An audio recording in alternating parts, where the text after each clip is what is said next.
more love, more joy, everything. It's inspired young people. Inspiration comes from within you. When you clear out the garbage that's in your mind, you then create space for something better, more beautiful to come in. Let's have life and have it more abundantly. I say yes. It's like taking a workshop. I get to be in my pajamas. We have a very active imagination, which is why it's important to learn how to harness it and then point it in the direction you want to go. I listen to your show every day. It's time now for Living Your Inspired Life with Susan Burrell. Susan is no-nonsense, inspirational, motivational, and fun. This is positive talk radio. Practical wisdom for everyday life. It's a gift you give yourself. Now, here's Susan. And welcome to Living Your Inspired Life. You're listening to News Talk 1590 KVTA. And if you are tuning in for the very first time, you can go to our website, livingyourinspiredlife.org, and check out all the amazing conversations we've been having.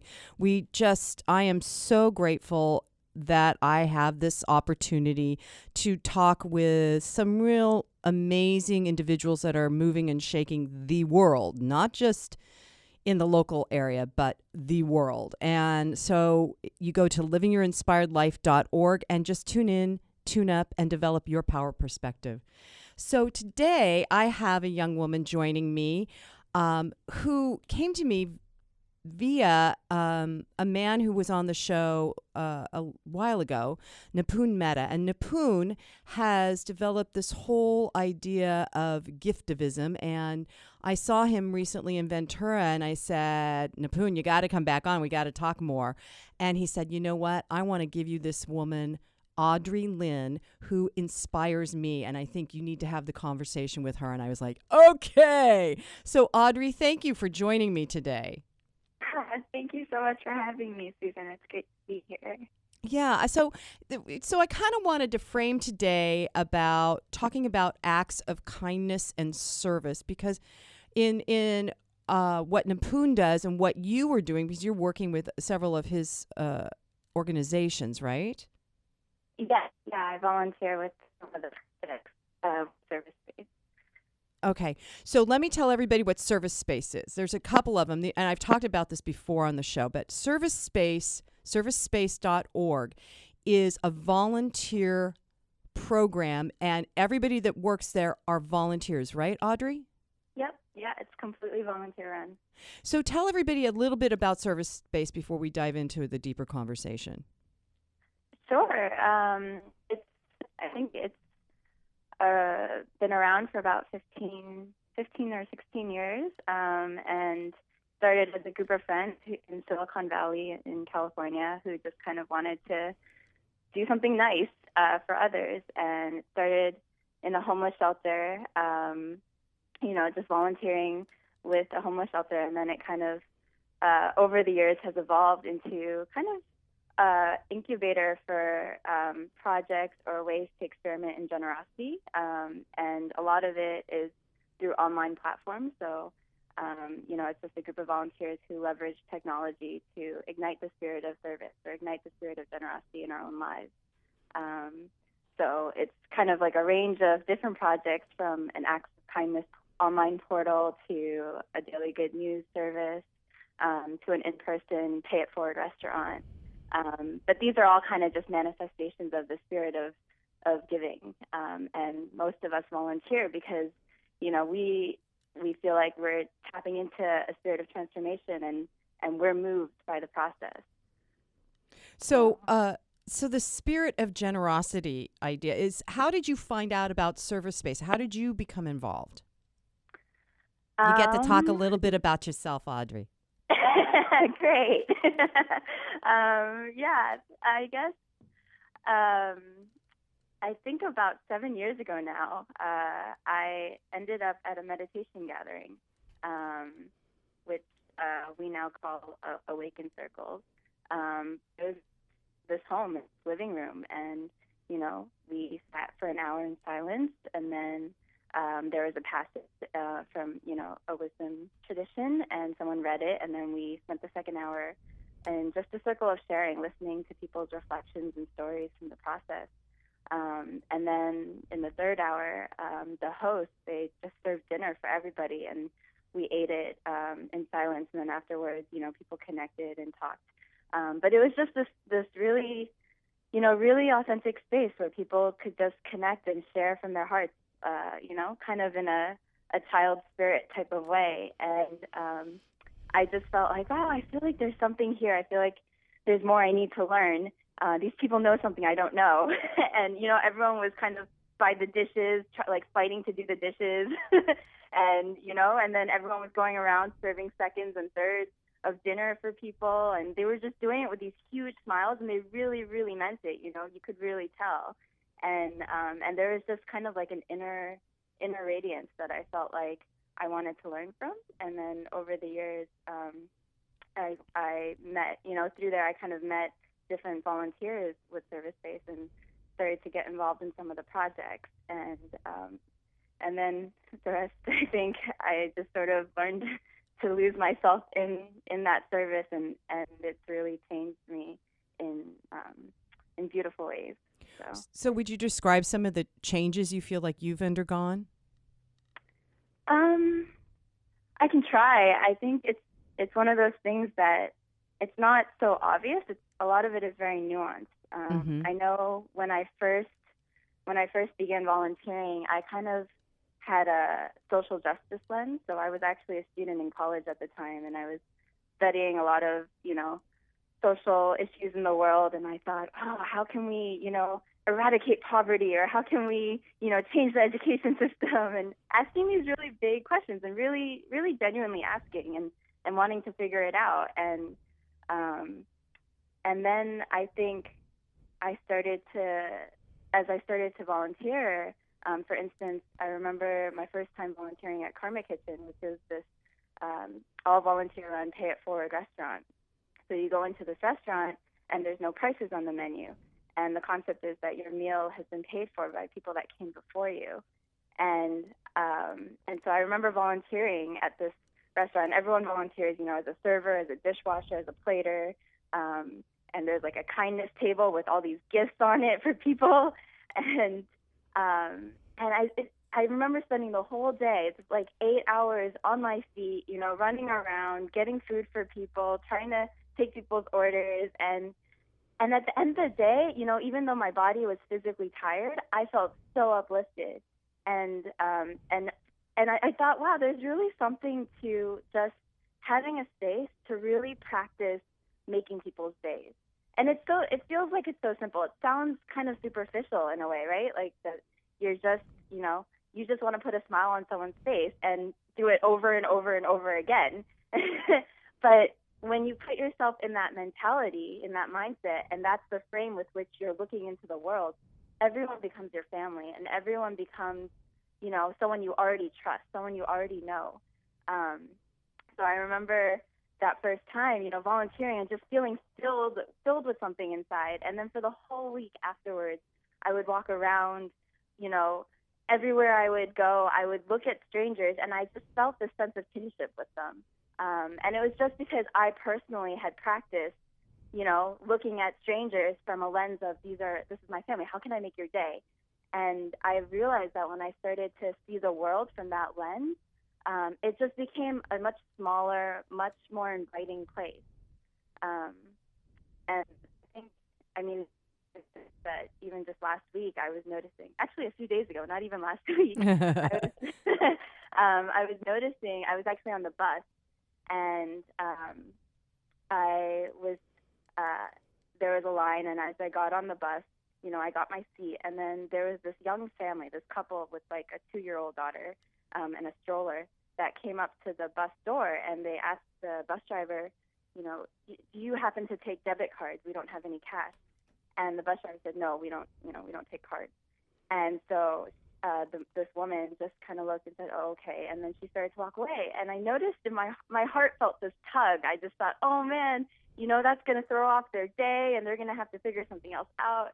And so I immediately, just without thinking, ran off the bus, and I said, I'll spot you. I'd love to spot you your fare for the bus. And they looked at me, and they were like, are you sure? It's okay.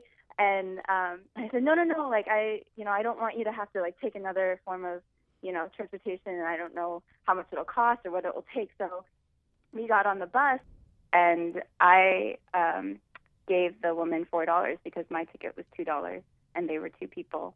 But apparently, if you're paying with cash, and I had paid with a card before, like a bus pass, it's $4, so it's actually double that. But the bus driver saw this and said, "Oh, well, usually it's actually $4 per person, but I have this little card here, and if you use this, it's $2." And so he immediately joined in to help, and then this family came on the bus, and they ended up sitting next to me, and they were just like, "Oh, thank you," and when if you're getting off here, we can go to the bank and we can pay you back, and I said, no, it's okay, just pay it forward, and then about halfway through the ride, I'm just sitting there, reading something, and the woman taps me on the shoulder, and their 2-year-old daughter is eating these little, chocolate graham crackers, and she's holding one out for me, and she's like, "Would you like a cracker?" and it was just this really sweet image of, this family that I've never met before, but suddenly feeling like this deep connection with them, and they're just, because we connected through kindness, there's already this sense of kinship, there's already this sense of trust. And yeah, as I got off, they were just like, "Oh yeah, we're gonna pay it forward. We can't wait to." and it was just a sweet moment that really brightened my day and made my bus ride a lot more interesting. Audrey, that's such great modeling behavior. I love that story informs people of how to be of service or how to do a random act of kindness, because for years I've been thinking about random acts of kindness, and occasionally I do it, but to do it on a consistent level like you do, how would you encourage somebody to do that? Oh, I think it's just focusing on small things. So even recently, we had this 6-week laddership circle that we recently finished. I'm sorry, what is that? A 6-week what? A 6-week laddership circle. So Laddership? Yeah, we have one of our mentors out in India. He says, "I don't want to be a leader. I want to be a ladder." Where, instead of leading from the front, I want people to climb up and over me. Oh my gosh, that's an incredible image. Yeah. And, whenever I write laddership in a Word document, it always marks it as misspelling.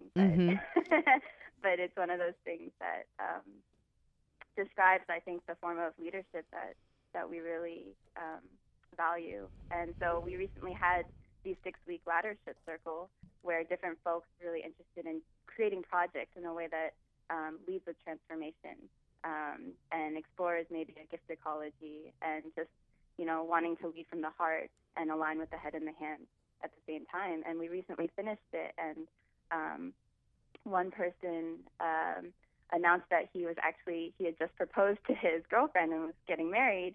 And we thought, "Oh, we got to do something for this guy, and he's out in Chile, and other folks are in different parts of the world, but we're all communicating on email thread."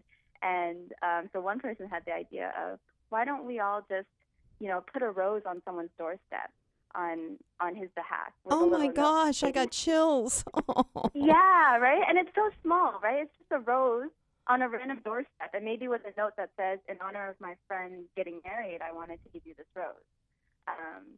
And it takes 5 minutes. You go get a rose and then find a random doorstep and put it there, and then you get this kind of high inside of just feeling like, "Oh, I hope they don't catch me," and you run away.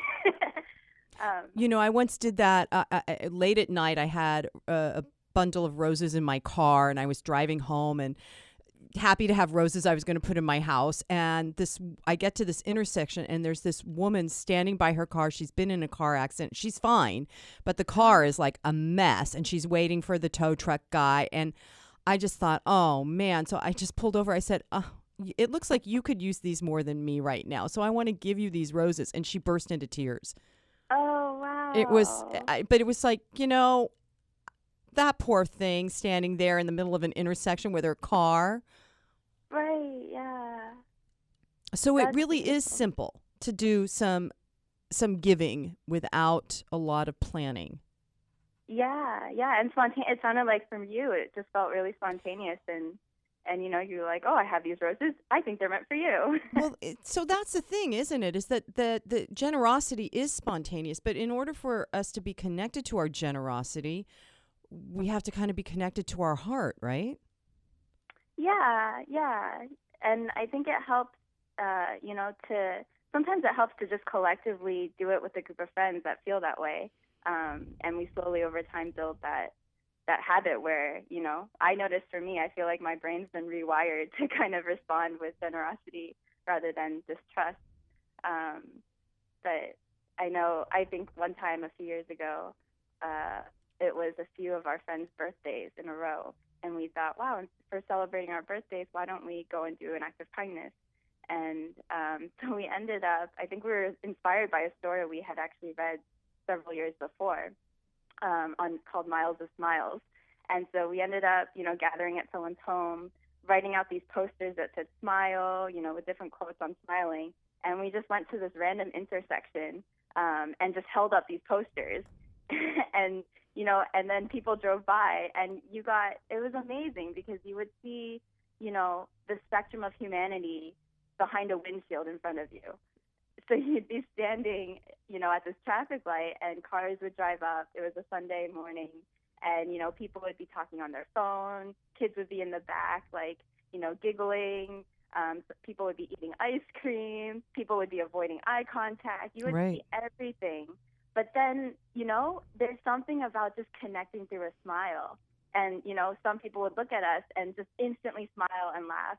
Other people would just keep avoiding, and then they'd look at us, and then they'd look away. So you got everything. But there's something about standing there and just wanting to wish people well that really just made us come alive. And we had so much. I think we were out there for 2 or 3 hours. We only planned to be out there for 1 hour. And then, someone came by on a motorcycle and made, 3 circles and, came back and joined us, like a perfect stranger. And it was just kind of, I don't know, it's just having those kind of opportunities to kind of fuel that, where maybe it's something that would be out of your comfort zone if you're doing it alone, but when you're doing it kind of in a group, you kind of fuel each other in those ways. Right. And that to me, okay, so I just got to say this, Audrey, that to me is more powerful and positive than some of the people that stand with signs on the street, protesting something they're against, Right. Yeah. Standing and being that loving light, if you will, just radiating goodness is so much more powerful than standing up saying, angry people saying, I don't like this, I'm against so-and-so. Right. Because then you're just projecting that out into the world, yeah? Yeah, it's true. I mean, if you think about that. I'm sorry? If you think about it, because, on Living Your Inspired Life, often we talk about projecting out into the world what it is, who you are. And either you're going to be projecting an angry persona or a kind and loving persona. Right. The other day, last night, I was at a new supermarket because I'm going to be moving, and I was there with my partner, and we were having so much fun exploring this new supermarket, and we were talking to the guy in the produce section, and this woman just barreled in between our conversation and started demanding that this young man serve her. And my partner and I just stood there and we were watching her, and I just kept looking at her. I was like, just seeing, where is this woman coming from? What is it that she it was like it wasn't that we were invisible. It was she just wanted herself served now. Right. And all three of us, the grocer guy too, we were all kind of astounded, like, how do you deal with an individual like that? And I just kept watching her, and I thought, oh my God, this woman has such a dark heart. She has no idea what she's doing. She has no idea how she is coming off to people. And I was so curious about what was going on inside her, that I kept looking at her. And she finally turned and looked at me, and she said, "What?" And I said, "Nothing." And I was just smiling and sending her love. And she's like, "Well, why are you staring at me?" I said, "Nothing. I was just noticing. I was just noticing." And, and when we walked away, my partner said, "Oh my God, we got to send her a lot of love, that poor lady." Oh, yeah. But people, we don't know. Reaction. Yeah, if we're not, if we, most of us, and I do it. I get very self-involved, and I go out into the world, hurry up at the market or whatever it is. Yeah. But most people operate that way. In the car, got to get to the thing I'm supposed to get to on time, get out of my way. Right. But people Yeah. coming from where you come, what you're talking about coming from, of an open-hearted kindness, that just seems to change everything in my experience and mind. It can be really powerful. It's how something so simple can really disarm you. I was reading a study recently about how I think it was from Duke University a few years back, about how the average American reports just having one or two friends they can really count on. Wow. And another study shared about how I think 1 in 3 Americans over 45 consider themselves chronically lonely. So we really, even though we have so much technology where we can have this type of radio show, and we can text and tweet and email at the tip of our fingers, there's also a lot of isolation in the culture that we live in, and that boils up underneath. I was actually in a nursing home yesterday visiting my friend's grandmother, and we walked into the activity room where they were playing bingo, and we had this flower, and we walked over to grandmother that we were visiting, and we just started giving her a hug, and I slowly noticed how everyone else in that activity room, they kind of were like looking over at us, and I almost felt like, oh, I want to visit everybody here. I just felt that sense of isolation in my heart, and I just like, oh, I wish everyone here was a grandmother I was visiting. And as we were walking out of this nursing home, one of the women there sitting there playing bingo, she said, "I want ice cream right now." and the way and she just kept repeating it. She's like, "I want ice cream right now." And I just thought, oh, I wish I could just get her a bowl of ice cream, because it's not that she wants ice cream, it's that connection that we want. We want to be seen, we want to be heard. Mm-hmm. And like that woman, at the counter at the grocery store, she probably just wants to be seen and heard, and because she hasn't, she feels like she needs to step up in that way that might be a little abrasive. And oblivious too. Right, and we don't see the people around. Yeah. Right. It is fascinating how, like you were saying earlier, how just a smile can lift somebody up if they're being seen and heard. Right. It shows somebody, when somebody smiles at me, it makes me feel good. So why not smile at other people? Right. So as you were speaking about circles of friends and things like that, and connection, I got this idea. What I'd like to do is invite everybody that's listening to reach out to your circle of friends, however large or small, whether it's via text or email or writing a note. I used to do handwritten notes all the time to all my friends. I tried to do that on a monthly basis. Oh, wow. Just to let people know I love you, and it kept, for me, it kept my connection, even though it could have been years since I saw that individual. It kept my heart connection open to those friends, so that wherever I am and for however long it's been, I know that all those friends that I've had over the course of my life are still in my heart. So I'm inviting you listeners to reach out and do that. Just let the people that are your friends know that you love them, you're thinking of them, and however you want to do that. That's great. So Audrey, let's talk about service too, because we were talking about that at the beginning with the Karma Kitchen idea and some of the other things. How would you? What are some suggestions you would make to the listeners on how to serve if they're not serving? Yeah, it's great. The quote that comes to mind is, service doesn't begin when you have something to give. It begins when you have nothing left to take. I love that. And I'm thinking about, as we're talking, we at Karma Kitchen, one of the shifts, we have this concept of 4 shifts. that kind of happen as you kind of start to step into the space of service. And one of them is the shift from consumption to contribution. So rather than going around looking at what can I consume, what can I take from this situation, we go around looking at, how can I contribute to this situation? And so it can be really simple. I was at a wedding this weekend, and I had been putting out this burlap kind of table runner on this table, and apparently I had gotten like burlap lint all over my dress, and I didn't notice. And then a friend came up to me and said, "Oh, you were playing with the dog."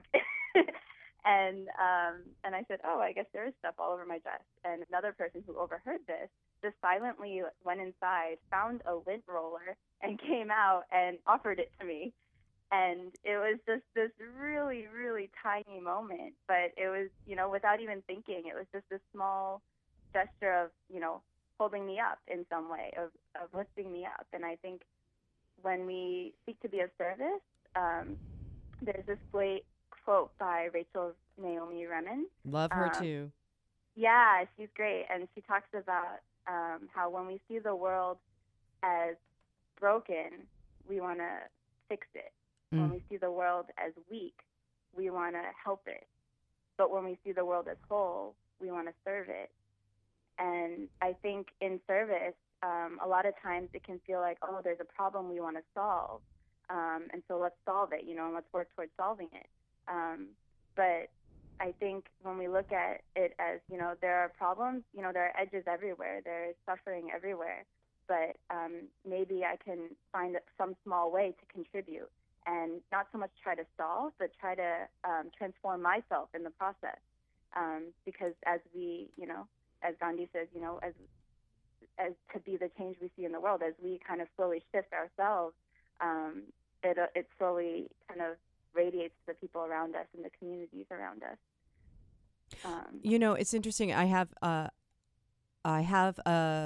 guess it's a poem. I have something that I printed up, and it was on Awakened Weekly, awakenedweekly.org. Everybody, I talk about this often here on Living Your Inspired Life, but I want to read this. It's a poem, if you would allow me, and it's called "The Pleasure of Serving." And then, Audrey, I want to come back to the 4 shifts of service, because we've only talked about one. But this caught my attention. This is by Gabriela Mistral, and it's called "The Pleasure of Serving." All of nature is a yearning for service. The cloud serves, and the wind and the furrow. Where there is a tree to plant, you be the one. Where there is a mistake to undo, let it be you. You be the one to remove the rock from the field, the hate from human hearts, and the difficulties from the problem. There is joy in being wise and just, but above all, there is the beautiful, the immense happiness of serving. How sad the world would be if all was already done, if there was no rose bush to plant, no enterprise to undertake. Do not limit yourself to easy tasks. It is so beautiful to do what others dodge.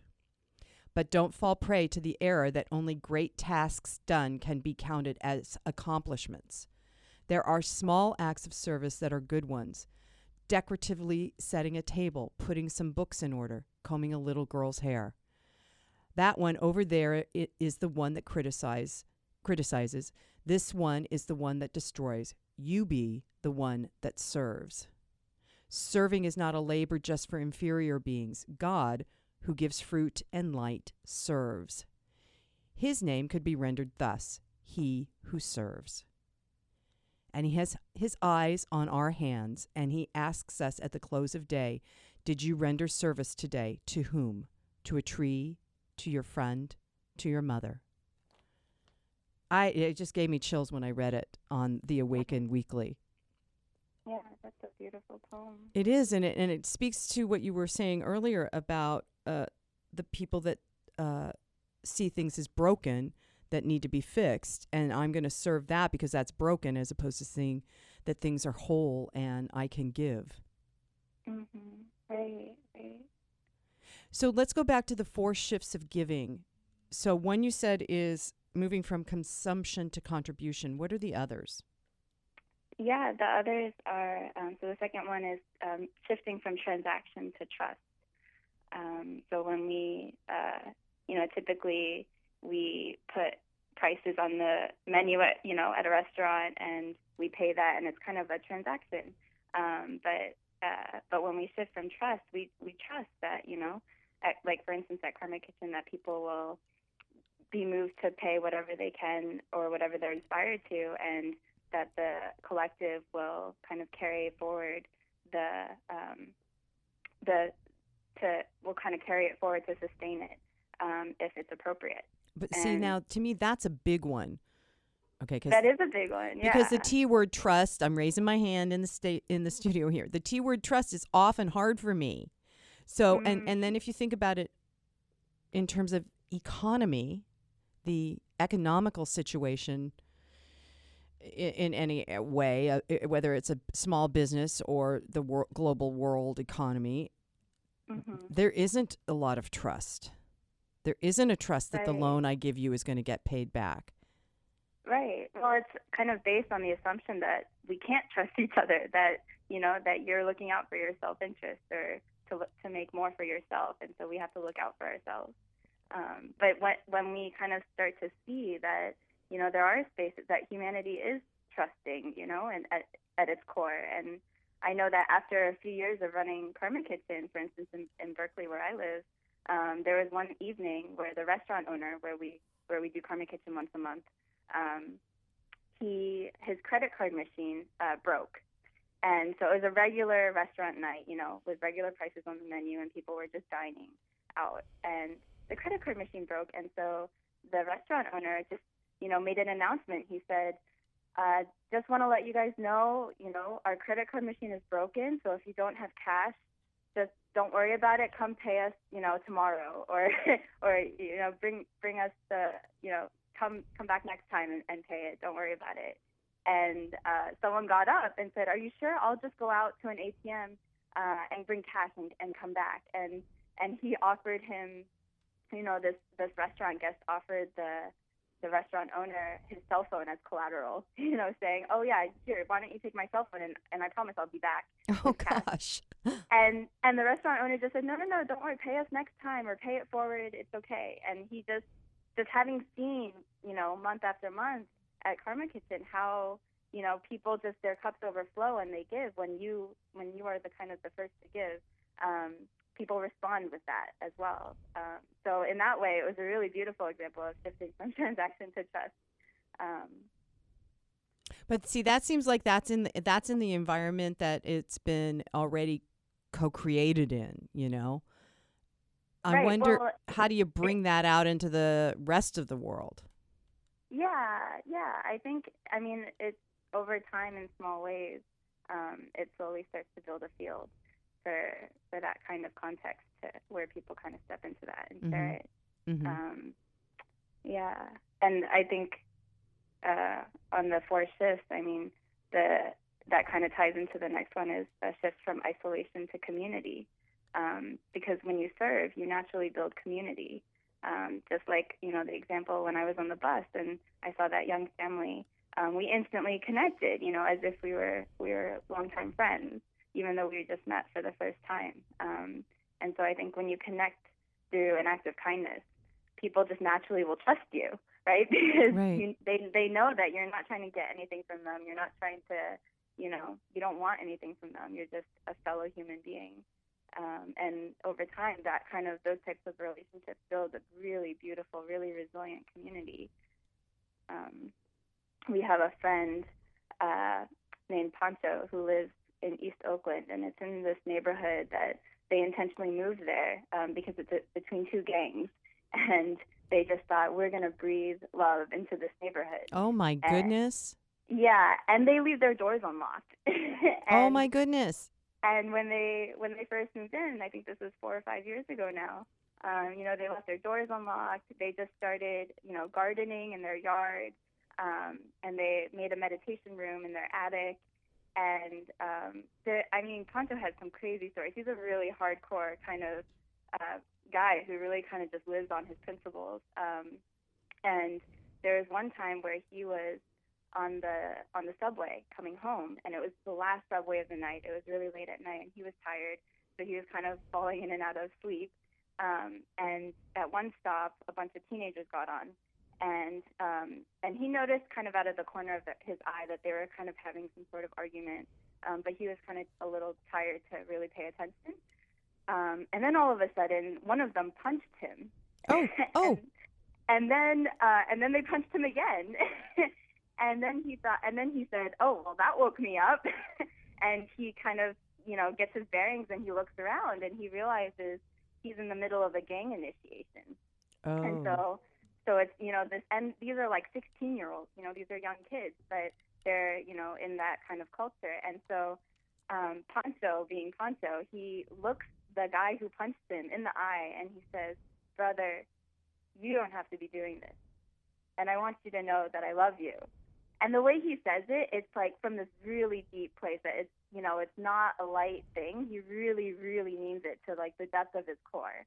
And this 16-year-old kind of just stops and he kind of looks at him and then he looks at, the other people that he's with and he doesn't know what to do. He's like, "This is not what's supposed to happen. What do I do? How do I punch someone that just told me that they love me and like they care about me?" And so then the train stops and these kids, they kind of are a little dumbfounded and they actually run out of the bus or out of the train onto another train. And Pancho, being Pancho, he runs after them and he's telling them, like, "You don't have to be doing this."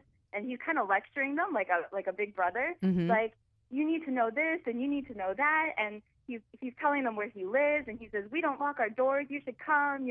Every Friday we have these meditation gatherings." And then he runs after them and they're on this other bus and they're like putting up their hood, they're changing their clothes, they're like taking out their teeth, doing all these things. And Pancho's just, just radiating just this love that kind of transcends those moments where we might be in fight or flight mode. And that's the kind of, he's kind of in that kind of really grassroots community where he's really building it from the bottom up, and connecting, one heart at a time. So I got a question, Audrey. Did one of the guys show up at his meditation? I don't know if any of those guys showed up, but he's definitely had a lot of interesting stories where other folks have definitely come and shown up out of his kind of reaching out. Wow. That's profound. That's powerful. Yeah, it's really beautiful. They live next to this apartment building, and there's he knows like a lot of the families there, and he knows where there might be domestic violence or where people have issues with alcoholism. And there's this one young boy who lives there, and he comes to visit Pancho, and his home, they call it Casa de Paz, House of Peace. And he comes to visit and they have, a beautiful garden in the back, and this young boy will just come and pick the blackberries and eat them and, help out in the garden just because it feels good. And there's another family that lives down the street with two young girls. One was in high school, one was maybe 7. And one day the mother calls Pancho and says, "Have you seen Celine? Have you seen Selena?" And she's a 7-year-old, or now she's like probably 10, but at that time she was 7. And Pancho and a bunch of other folks that live in that house, they're like, "No, we haven't seen her." And they spend an hour, looking around trying to find her. And then finally they go up to the attic where the meditation room is, and they see Selena sitting there in silence trying to meditate. Wow. Yeah, it's really beautiful, what can happen when we just open up a space for that, for people's goodness to emerge. Opening our heart and our hands. Right. So what's the fourth shift of giving? Oh, right. For So service. the fourth shift is from scarcity to abundance. I got chills on that one. Yeah. It's great because as you serve, as you build community, as you come from a place of trust, you start to see the world as full of value. Whereas before we might be kind of we might have certain agendas, or we might be looking for that one specific thing that we think we need. As we start to kind of open ourselves to, through these small acts of connecting with others in kindness or in service, there's just a spectrum of value that just opens up. And I've noticed, at least in myself, that I start to see the world from a lens of scarcity, like, oh, there's not enough, or there's, there's this fear of not knowing what will happen, to the sense of abundance. Like, there's so much possibility there. Even if it's unknown, there's so much awaiting, and there's so much everywhere to take in. Right.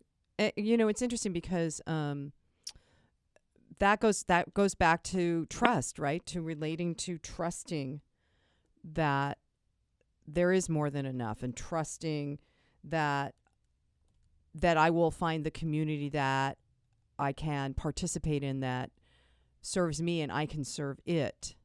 Right. And finding that place where I can contribute. I think that a lot. So, Audrey, I have a 21-year-old son, and he's in transition between school and he has a job, and he's like, Mom, really all I want to do, I told him I was going to be having this conversation with you today, and he said, all I really want to do is go somewhere and be of service. I said, well, then you got to talk to Audrey. Yeah. But I noticed that a lot of the 20-somethings are being called to be of service, that when they look at the outer world, when they look at the state of the world affairs, there is a place where you can go into despair. Oh my God, what am I going to do with my life when everything's so doom and gloom out there? Or this place of how can I serve? And it's not and there is that idea, I think, with these 20-somethings. Some of them is the world is so broken that I got to get out there and fix it. Right. Yeah. I remember feeling that way too. Yeah.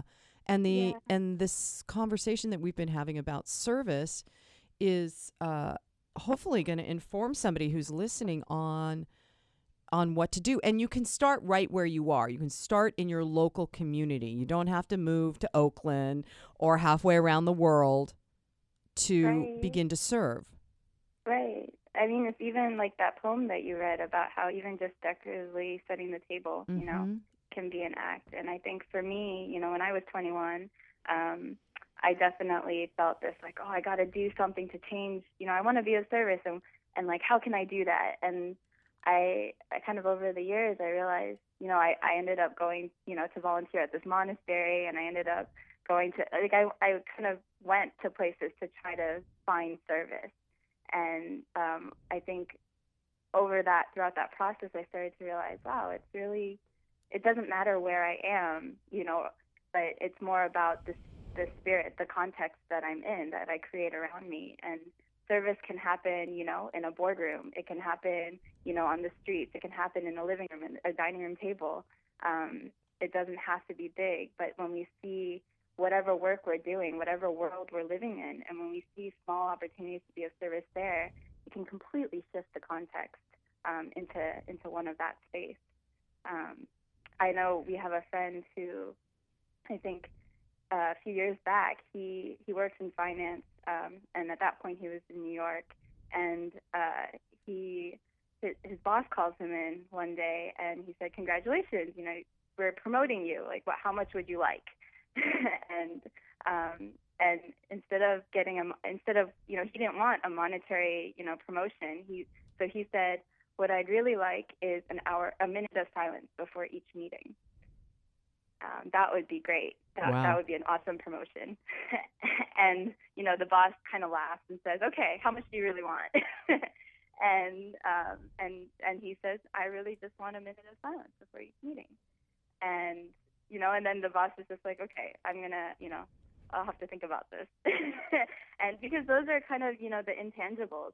We have this. We recently were in a conversation where, financial capital is just one form of capital, but there's a whole spectrum of capital. There's material capital, there's social capital, there's subtle capital, there's intellectual capital. There's so many other forms of value. And I think in our current day and age, we might be trained to see, material capital and financial capital and kind of think in terms of that as ways of offering value. But like, a minute of silence can do wonders in a setting or in a meeting. And so many other things can too.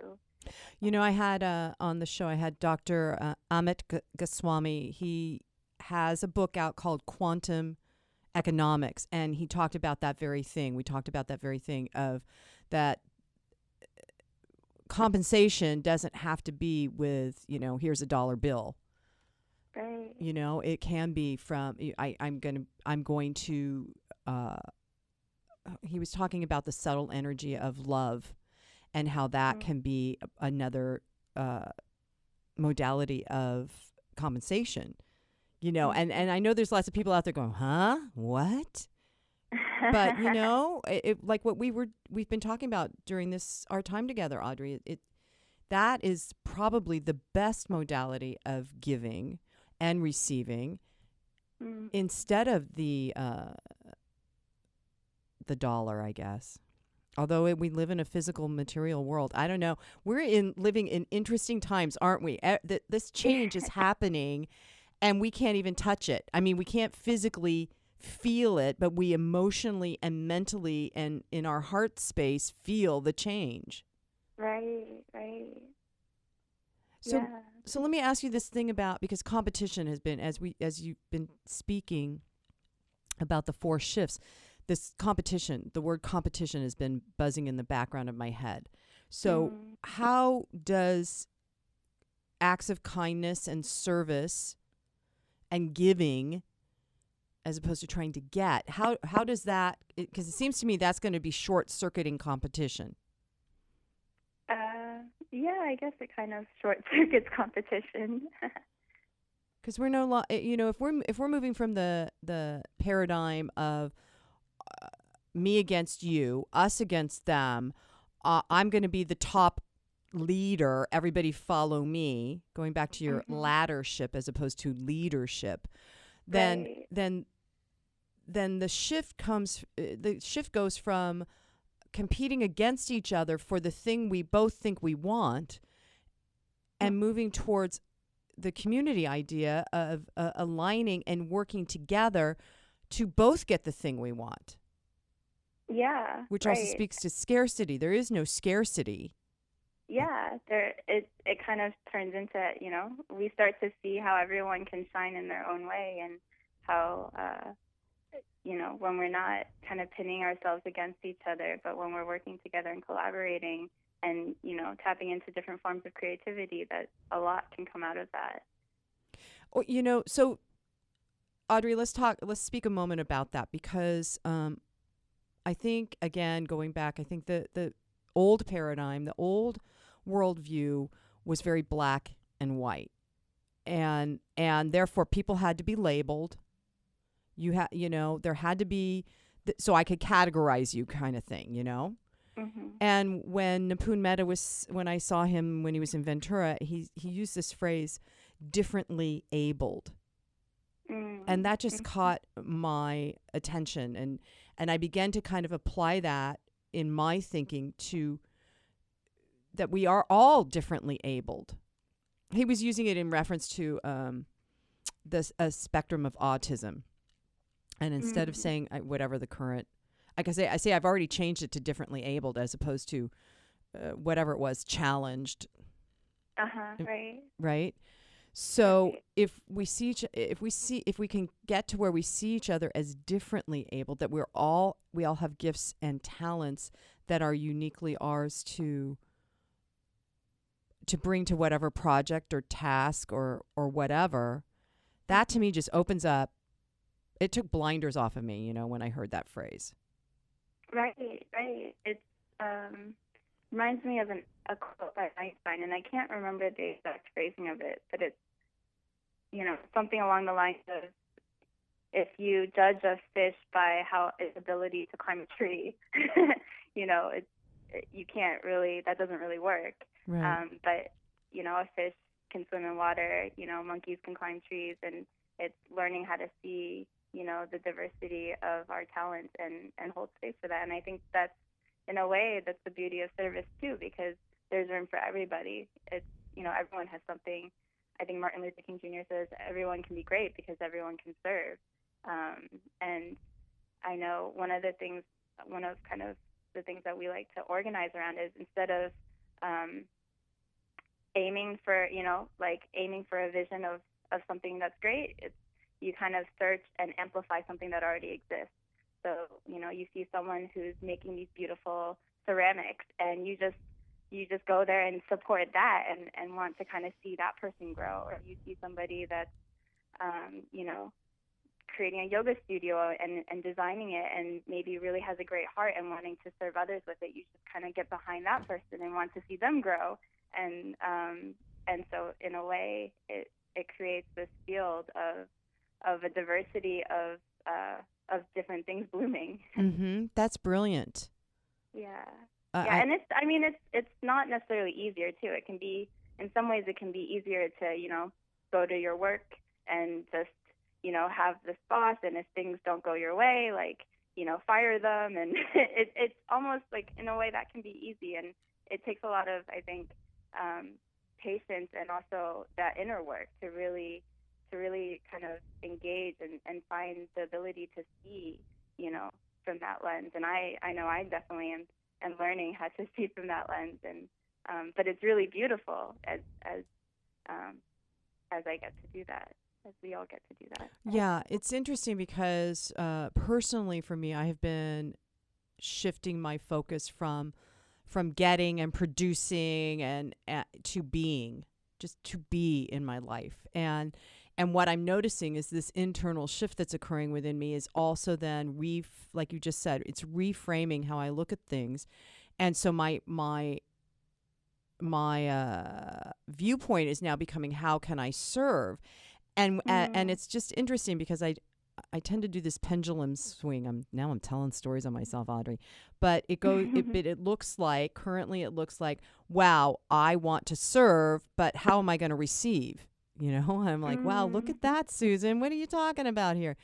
And the idea of how do I drop the old kind of knee jerk or reflex of, well, wait a minute, if I'm producing, I got to receive something for it. Mm-hmm. Can you we just have a couple minutes left, Audrey. Do you got any profound words for me there? Yeah, I think, I know Napun often says, we have to give, receive, and dance between the two. And it's an interesting shift, because when we give, there's also this framework of, when we give, wanting to be the giver, right? Because you're strong, you're the one giving, and you're the one serving. And then sometimes receiving can be viewed as weak. But I think over time I've started to see how when we receive, you're also giving, you're giving someone else the opportunity to give. And, when we receive their love in that way, that's priceless. I know at the meditation gathering that I first went to, where everyone was fighting to do the dishes, or, smiling huge to serve seconds and thirds, the host of that circle, at the end of the night, when I went up to them to say thank you for having us, they said, thank you for giving us the opportunity to serve. We couldn't do this. We couldn't do this without you. Wow. And it's true. It's a dance. And the more that I give, the more I realize, wow, when people receive what I give, that's such a gift to me. Mm-hmm. Yeah. Audrey Lin, thank you so much for joining me today and talking about acts of kindness and service. I invite everybody to go to awaken.org or ServiceSpace.org and see how you can serve. And I'm just going to end with, and so it is, namaste.